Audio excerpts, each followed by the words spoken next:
le temps, les intérêts composés, c'est ultra puissant sur le long terme. Est-ce que tu peux nous en dire un peu plus ? Alors les intérêts composés, c'est le principe que les intérêts vont faire des intérêts. Mais au bout d'un certain nombre d'années, tes intérêts vont être plus importants que ton capital. En fonction de ton rendement, entre 15 et 20 ans, tu vas avoir une partie d'intérêt qui va faire des intérêts qui va dépasser ton capital. Tu es un enfant, quand tu viens de naître, du moins, logiquement, tu as un horizon de placement qui est long. Un enfant, en théorie, il a pas besoin de fonds avant ses 18 ans. Effectivement, le plus dur, c'est de mettre de l'argent de côté. Mais le plus important, et aussi parfois le plus simple, c'est d'investir. Il vaut mieux mettre 48 000 euros de capital et se retrouver avec 97 000 euros, qui est 100 000 euros au total, pour payer les 5 ou 6 années d'études si l'enfant fait plus d'études, que se dire à 18 ans, merde, j'ai besoin de 100 000 euros pour les 5 ans. Et là, il faut les sortir, les 100 000 euros de capital, parce qu'on n'a pas les gains d'avant. Et aujourd'hui, sur l'art de la gestion patrimoniale et financière, on va parler d'un sujet qui va vous plaire. Effectivement, ton enfant, il aura 50 000 euros à 18 ans si tu suis exactement ce qu'on te dit ici dans ce podcast. Effectivement, arrête de mettre 100 euros par mois sur un livret A, réfléchis un peu plus et on va t'aider justement pour tes enfants. Et je suis encore une fois avec Axel Godet pour en parler, expert financier du cabinet Bonnet et Doyen Conseil. Axel, on parle souvent d'un sujet, forcément, le temps, les intérêts composés, c'est ultra puissant sur le long terme. Est-ce que tu peux nous en dire un peu plus ? Alors les intérêts composés, c'est le principe que les intérêts vont faire des intérêts. Donc c'est que la première année, tu fais 3%, tu fais 5% sur 100 000 euros, tu vas gagner 5 000 euros. Donc si tu fais l'année d'après, tu ne gagnes pas 5 000 euros, tu gagnes 5% de 105 000. Exactement. Les premières années, l'effort n'est pas vraiment réel, on ne voit pas trop. Mais au bout d'un certain nombre d'années, tes intérêts vont être plus importants que ton capital. En fonction de ton rendement, entre 15 et 20 ans, tu vas avoir une partie d'intérêt qui va faire des intérêts qui va dépasser ton capital. Donc c'est exponentiel. Donc pourquoi on dit d'investir le plus tôt possible ? Justement, c'est parce que pour laisser le temps aux intérêts composés d'agir. Mais je vais te donner un exemple, ce sera peut-être plus parlant pour montrer l'impact. Si je te mets 200 euros par mois sur 20 ans à 7%, au niveau du capital, donc tu as mis 2 400 euros par an, donc tu as mis 48 000 euros à l'année. Tu as un capital de 97 000 euros. Donc tu vois que le delta, au final, tu as autant d'intérêt quasiment que de capital. Ouais, c'est fou. Donc avec 200 euros par mois à 7% sur 20 ans. Si maintenant je te mets 500 euros par mois sur 8 ans, donc au final 500 euros, tu as 6 000 euros, 6 x 8, 48. Donc tu as le même capital. Ouais. Sauf qu'au final, tu n'as pas 97 000 euros, tu as 64. Ah oui. Donc tu vois, tu as environ 34-37 000 euros de différence. C'est énorme. Alors que tu as mis le même capital, mais tu as investi d'un côté 200 euros par mois sur 20 ans et de l'autre côté 500 euros par mois sur 8 ans. Donc, avec un capital équivalent. Je te prouve que c'est plus intéressant de commencer plus tôt. Avec un plus petit montant, tu t'en tireras bien ou mieux que quelqu'un qui commence plus tard avec des plus gros montants. Et ce qui est bien avec les intérêts composés sur l'investissement, c'est que là, ça travaille dans votre sens. Et les intérêts composés dans l'autre sens sur un crédit, c'est aussi intéressant parce qu'au final, sur un crédit, on va payer de moins en moins d'intérêts tous les ans. On paye le plus cher au départ. C'est vrai que les premières années coûtent cher sur un crédit. Au contraire, les dernières années, en termes d'intérêts composés sur un investissement, rapportent beaucoup. C'est vrai que c'est pour ça qu'on dit, et ça peut paraître aberrant, mais que si tu empruntes à 4% et que tu places à 3,5%, tu gagnes de l'argent. Sur le long terme. Mais ça, on l'explique dans un autre épisode, mais c'est vrai que c'est assez important de le comprendre. Et c'est quoi, du coup, le rapport, au final, avec les enfants ? J'ai bien compris qu'on parlait de long terme, mais pourquoi on fait l'épisode spécial pour les enfants, là ? Alors, quand tu es un enfant, quand tu viens de naître, du moins, logiquement, tu as un horizon de placement qui est long. Parce que en théorie, les parents s'occupent de toi jusqu'à tes 18 ans, voire 22, 23, 24, 25, si tu fais des études. Donc déjà, tu as au moins 18 ans d'horizon de placement. Quand on parle d'horizon de placement, c'est de se dire le temps avant lequel j'aurais besoin des fonds. Un enfant, en théorie, il n'a pas besoin de fonds avant ses 18 ans. Peut-être qu'à 18 ans, s'il commence à bosser, il va acheter sa voiture, ou en sortant des études, il va acheter un appart, etc. Donc, tu as du temps pour faire les intérêts composés. Donc ça, c'est hyper important. C'est pour ça que on dit à nos clients, des enfants qui viennent de naître, de commencer le plus tôt possible. Ok, et quand on leur dit de mettre le plus tôt possible, est-ce que c'est ridicule de mettre 50 euros par mois pour son enfant ? Non, c'est pas ridicule. En fait, l'essentiel, c'est de faire. En fait, aujourd'hui, tu as 3 catégories de personnes, on va dire. Tu as les personnes, si on regarde ce que font aujourd'hui les Français dans les stades, tu as les personnes qui malheureusement ne peuvent pas mettre d'argent de côté parce qu'ils n'ont pas les revenus pour. Ça, c'est la première partie. Et peut-être certains aussi qui se contraignent à se dire je ne veux pas mettre 50 euros par mois parce que ça sert à rien. Mais qui pourraient le faire et en fait qui le font pas. Tu as la deuxième partie de personnes, c'est des personnes qui peuvent le faire justement, mais qui ne le font pas parce qu'en fait, soit ils n'ont pas envie, ou soit, comme tu dis, ils se disent bon, ça sert à rien de toute façon 50 euros par mois. Et tu as les troisième types de personnes qui vont le faire, mais qui vont le mettre, comme tu l'as dit, soit sur un compte courant ou soit sur un livret A. Oui. Et auquel cas, c'est pas la bonne solution. Donc la meilleure solution, effectivement, c'est la quatrième personne qui va le faire, mais qui va bien les investir. Parce qu'en fait, le plus dur, en fait, c'est de mettre de l'argent de côté. Parce que tu vas te restreindre peut-être sur un peu tes vacances. Bon, je dis pas qu'il faut se restreindre toute ta vie, mais tu vas peut-être te restreindre un peu sur un resto, peut-être par mois. Et en fait, si tu te restreins, mais que tu mets de l'argent sur le compte courant ou sur un livret A, en fait, tu vas faire le plus dur pour pas grand-chose. Donc c'est le plus important, effectivement, le plus dur, c'est de mettre de l'argent de côté, mais le plus important, et aussi parfois le plus simple, c'est d'investir. Mais en plus, tu l'as très bien dit, et ça je vais faire le rebond avant de te laisser la parole sur le sujet de sur quoi on investit, et ça c'est le plus important. Il y a un truc quand même qui est important. Il vaut mieux mettre 48 000 euros de capital et se retrouver avec 97 000 euros qui est 100 000 euros au total pour payer les 5 ou 6 années d'études si l'enfant fait plus d'études, que se dire à 18 ans, merde, j'ai besoin de 100 000 euros pour les 5 ans. Et là, il faut les sortir les 100 000 euros de capital parce qu'on n'a pas les gains d'avant. Bah oui. Donc il vaut mieux à terme pour moi mettre 48 000 euros de capital que mettre 97 000. Ouais, alors après, du coup, ça implique justement, on va en parler, c'est que le support d'investissement. Tout à fait. Pour avoir les 98 000 euros, je suis parti sur une hypothèse de rendement à 7%. 7%, c'est pas magique. Et Ouais. c'est pour ça qu'on va aller généralement sur une classe d'actifs que tout le monde connaît, les actions. Ok. Donc les actions, pourquoi on en parle?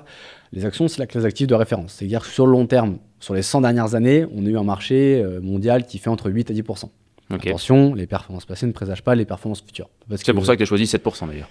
Je peux vous dire 7, je peux vous dire 8, je dis 8 après, mais on n'en sait rien de ce qui va se passer. Mais du coup, on se base sur le passé. La méthode d'investissement qu'on va utiliser, c'est la méthode DCA. Pourquoi? Parce que quand tu mets de l'argent tous les mois pour ton enfant, tu vas verser donc sa méthode DCA, tu vas investir à une certaine fréquence. Tu vas mettre de l'argent tous les mois et peut-être tu vas faire des versements en plus pour l'anniversaire, pour Noël, en fonction des étrennes que ton enfant aura reçues. Tout à fait. L'avantage de cette méthode avec les actions, parce qu'il faut savoir que les actions, c'est très volatile. C'est que les actions, bah oui, c'est parfois ça monte beaucoup, mais parfois tu te prends des claques. Tu peux te prendre un moins 30, un moins 40, un moins 50. Et parfois, ça peut durer pendant longtemps.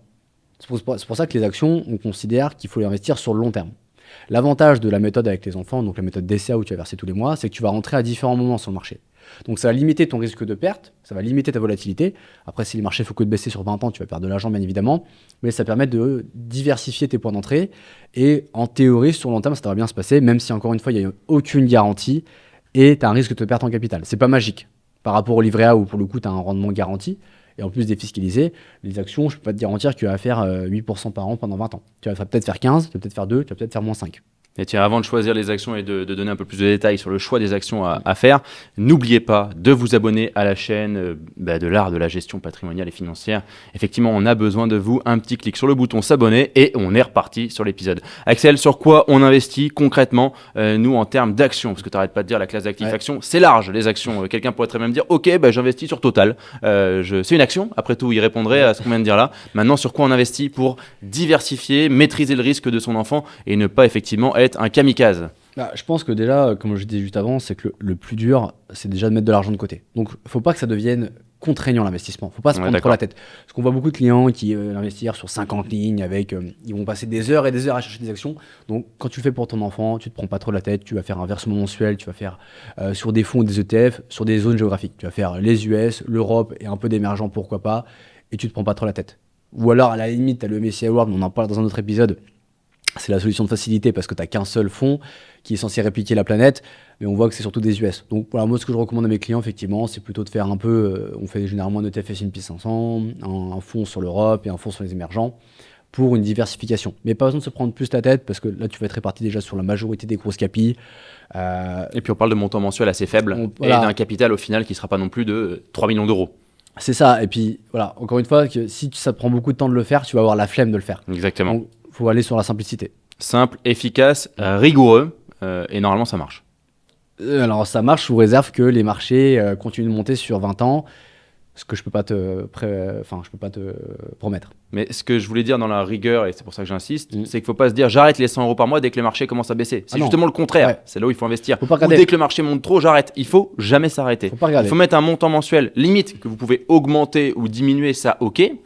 Faut pas passer de 100 euros à 10 euros par mois, c'est pas le but. Mais par contre, il faut toujours avoir un montant qui est investi tous les mois à la même période, la même date. C'est très simple, très efficace et ne jamais l'arrêter. Si vous faites ça, réellement à 18 ans, vous serez ravis pour vos enfants de vous dire bah écoute, j'ai le choix, soit je continue à lui payer ses études, soit il prend l'épargne que j'ai mis de côté pour qu'il se paye ses études. C'est ça que ça peut, on en parle après, mais ça peut être une boule de neige en fait qui grossit de plus en plus et qui peut conserver l'enfant, il n'est pas obligé d'utiliser les fonds et atteindre un énorme capital à 35, 40, 45 ans. Parce que comme on l'a dit, plus t'attends, plus ça fait des petits. Et tu peux nous faire du coup un comparatif rapidement entre livret A et action? Moi j'ai envie que ça parle. Ok, alors si on fait un comparatif, alors j'ai noté d'autres petits chiffres. Si tu mets 100 euros par mois sur 18 ans. Okay. Donc tu fais donc ça fait 1200 euros par 18 par an. à peu près 20 000. Ouais. Donc ça fait 24 000 moins 2400, ça fait 21 600. C'est ça. Si tu fais sur les fonds sur un livret A avec une hypothèse de j'ai mis un taux moyen de 1,75%. Bon, C'est à peu près ça, C'est 1,5, mais on va dire que c'est 1,75 sur le long terme, le livret A. Tu as 25 000 euros. Donc si tu fais rien, Tu as gagné 3 000 euros. Voilà, c'est ça. Tu as gagné 3 000 euros. Si tu fais rien, tu as 21 400, 600. Le livret A, tu as 25 000 euros. Et si tu. Là, je passe à 8%. C'est toujours mieux que rien. Hein. Autant mettre sur un livret A que mettre sur un compte courant. On va pas dire le contraire. Et que de rien mettre de côté. Et que de rien mettre de Donc côté. là, c'est déjà bien. Voilà, on critique pas là-dessus, mais on peut encore faire mieux. Là, je prends un rendement de 8%. Désolé, je suis chiant, je change les taux. Tu arrives à 45 000 euros. Okay. Sur le versement de 100 euros par mois. Donc 100 euros par mois, bon, c'est de l'argent, mais on peut se dire c'est pas grand-chose non plus. Hein. Ça va pas te plomber ton mois. Et tu dis qu'avec 100 euros par mois, ton enfant il aura quasiment 45 000 euros à ses 18 ans. Donc c'est quand même pas rien de commencer. Tu as surtout 20 000 euros plus que le livret A. Exactement. Attention, sous réserve de faire 8%. Et même si la bourse ne faisait que 2% par an, on serait au-dessus du livret A. Parce qu'on est à 1,75 sur ton taux. Ouais, techniquement non, parce qu'après tu as la fiscalité. Oui, c'est vrai. En gros, pour le livret A, pour faire 1,75, il faut faire 2,5. C'est vrai, il y a le net de fiscalité à regarder. Après, ça dépend de l'enveloppe. Si tu as fait ça sur un PEA, une assurance vie, mais c'est pas le sujet du jour. Mais t'as fait quand même mieux que le livret A. Ouais. Bon, tu m'as dit 45 000. Donc, du coup, on doit pas être loin du montant minimum à verser pour avoir 50 000. Parce que l'épisode, c'est tu dois avoir 50 000 euros à 18 ans. C'est quel montant mensuel? Ça m'embête un peu. Pour avoir les 50 000 euros, c'est 110 euros par mois. 110 euros par mois. Tu rajoutes 10 euros, tu es à tes fameux avec les 8% de rendement en hypothèse, bien sûr. 18 ans. Mais là où c'est intéressant, c'est que tu vois que si on fait la comparatif entre le capital, alors là, il faut faire des maths. Sur 18 ans, tu as versé 110 euros par mois. Okay. Donc, tu as fait. Bon, je le fais avec 100, ce sera plus simple. Tu fais 1 200 euros par mois sur 18 ans, donc on a dit que c'était 21 600. Ouais. Et tu as 50 000 euros avec les 8%. Si tu attends jusqu'à 25 ans, et tu continues tes 110 euros par mois. Donc 7 ans de plus. Hein. Voilà, 7 ans de plus, tu as 96 500. Donc tu fais x2 en 7 ans, alors que tu fais autant en 7 ans qu'en 18 ans. Et là, on en revient au début de l'épisode, les fameux intérêts composés. Les intérêts composés. Et donc au final, si ton enfant, à 18 ans, il n'a pas besoin d'argent parce que il continue de faire ses études, et qu'il prend jusqu'à 25 ans, il a quasiment 100 000 euros. Et après, attention, rien ne l'oblige à utiliser les fonds. Parce qu'en fait, c'est pas parce que tu as de l'argent que tu dois forcément acheter une bagnole ou faire un emprunt pour une résidence principale. Tu peux très bien garder ton enveloppe de capitalisation et continuer à le faire. J'ai pas fait les calculs, mais je te laisse imaginer, tu vois, qu'en 7 ans, tu fais autant que 18 ans. Si je te laisse imaginer, si tu tiens encore 10 ans, tes 100 000 euros, à mon avis. Ils se transforment très facilement en 200, 300. Voilà. Donc, c'est pour ça que c'est déjà une chance pour ton enfant qu'il puisse déjà, pour toi en tant que parent, qu'il ait de l'argent pour ses études, ou une voiture ou un apport, ou même qu'il commence bien dans la vie, parce que même s'il n'a pas besoin de cet argent pour tout ça, et que les parents ont suffisamment de fonds pour lui payer une voiture ou des études, qu'il commence avec un capital de 100 000 euros, qu'il connaît la logique d'investissement, donc il commence très bien dans la vie. Et qu'est-ce que tu dirais à quelqu'un qui a un enfant qui a 10 ans ? Est-ce qu'il faut le faire ou faut pas le faire ? Est-ce que parce que l'enfant a 10 ans, c'est trop tard ? Non, c'est trop tard. Moi, je le ferais. Ouais. Exactement, on est d'accord. En fait, il faut le faire dès que possible, mettre de l'épargne de côté. Ouais. Même si c'est à 15-16 ans, il faut le faire, vous mettez de côté, ça se trouve, ça sera jusqu'à 20 ans, vous l'aurez fait 5 ans, au lieu d'avoir, au bout de 20 ans, sortir un gros ticket où vous dites, putain, j'ai rien gagné dessus, je sors vraiment un ticket de ma poche là. Sachant que la différence, c'est qu'effectivement, si tu le fais sur 3-4 ans, et que tu veux mettre un gros ticket dès le début, je conseille moins de mettre sur les actions. Sur 3-4 ans, ça peut On est totalement d'accord. En fonction du contexte, tu peux aller sur de l'obligataire, etc. Il faut voir au cas par cas. Mais effectivement, les actions, c'est bien, mais il faut avoir quand même de l'horizon de placement devant toi. Donc sur un an, tu ne vas pas tout mettre en action. Ok. Bon, avant de parler des erreurs à éviter, je rappelle aussi une chose. Vous pouvez aussi mettre un pacte adjoint quand vous faites des virements de sommes plus importantes. Et vous pouvez bloquer une partie de l'épargne que vous versez sur ces contrats-là avec des pactes adjoints. Ça vous permet de bloquer jusqu'à quoi ? Jusqu'aux 25 ans de vos enfants. Donc c'est quand même intéressant. Je sais que certains clients nous disent « Non, mais à 18 ans, il va faire n'importe quoi, je le connais, c'est un dépensier. Non. » Alors que le bébé a 2 ans, mais c'est un dépensier. Donc c'est pas facile. Ça me fait rire des fois ça. Mais je mets de côté le pacte adjoint qui peut protéger les parents et les enfants de leur liberté, effectivement, à 18 ans, de faire n'importe quoi avec l'argent des parents qui a été mis de côté. C'est une solution, donc faites-vous bien accompagner, c'est important. Ouais. Les erreurs qu'il ne faut pas faire. Alors, ne pas le faire. Ça, on l'a dit, c'est de ne pas le faire. Voilà. Mais comme je disais, le plus dur, c'est de se restreindre pour mettre de l'argent de côté. Okay. Et si tu fais ça et que tu fais n'importe quoi en termes d'investissement, en fait, tu vas te restreindre et tu vas te plomber, quoi. Donc, les erreurs qu'on voit, c'est on voit beaucoup de clients qui font du versement sur du fonds euro tous les mois.